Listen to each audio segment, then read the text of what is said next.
Hi friends, good morning everyone. কেমন আছো সবাই? আশা করি সবাই খুব ভালোই আছো। দিদির রান্নাঘর ব্লগ চ্যানেলে তোমাদের সবাইকে ওয়েলকাম। সকাল সকাল তো বাড়ির কাজ চলছে, ওদিকে বাড়ির কাজ চলছে, আর দুপুরের আজকের মেনু ছিল কিন্তু চিকেন বিরিয়ানি। যা तो देख सकते हैं दीदी यहाँ पे प्याज काट रखा है। ये चावल भिगो दिए, बिरयानी वाला नहीं, बासमती बासमती। और आलू घर के चावल है और प्याज लहसुन। और आपको मैं दिखाता हूँ ये जो फ़ोन है, जिस फ़ोन से मैं वीडियो रिकॉर्ड कर रहा हूँ, ये फ़ोन वाटर प्रूफ है। तो मैं आपको इस चावल की कटोरी के अंदर ये फ़ोन डाल के दिखाने वाला हूँ, ठीक है? तो देख सकते हैं। নাই তাহলে আর কি দিয়ে হবে, কত না আদা ছিল। तो हमारी दीदी ने यूट्यूब के इनकम से घर बना लिया। ये दीदी रान्नाघर की मम्मी। দিদি রান্নাঘর কি মাম্মি কাজটা দেখা কাজটা দেখা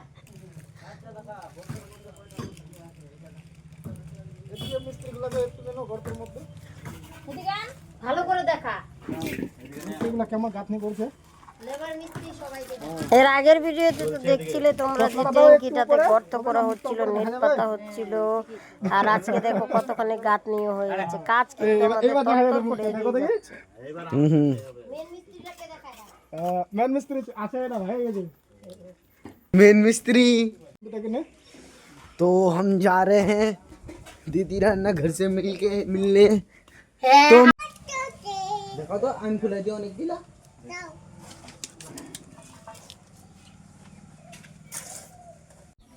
আজকে চিকেন বিরিয়ানিটা হবে কিন্তু দাদা বৌদির রেস্টুরেন্টের স্বাদে, সেই জন্য দেখো সব কিন্তু রেডি করা হয়ে গেছে। এখন এদিকে বিরিয়ানির রাইসও কিন্তু রেডি।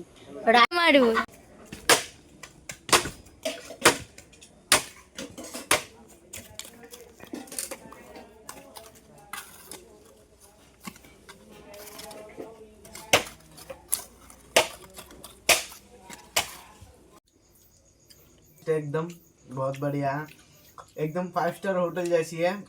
एक बार ट्राई करना, बना के जरूर चेक करना, रेसिपी बहुत टेस्टी बनी है। বিরিয়ানি মশলা তৈরি করে নিয়েছি, দই মিঠা আতর দিলাম না, তোমরা অবশ্যই চেষ্টা করবে দিতে, কারণ আমি ঘরোয়া পদ্ধতিতে তৈরি করছি, তাই কিন্তু ওইসব দেইনি। এবার ঝরঝরে সাদা ভাতটা দিয়ে ভালোভাবে একদম চেপে চেপে নেব ভাতটাকে। দিয়ে দিচ্ছি গোটা গরম মশলা, বিরিয়ানি মশলাটা দিয়ে দিচ্ছি। এখানে 1.5 টেবিল চামচ পরিমাণ কিন্তু ঘিয়ের ব্যবহারটা করবেন। একদম সামান্য একটু হলুদ গুঁড়ো।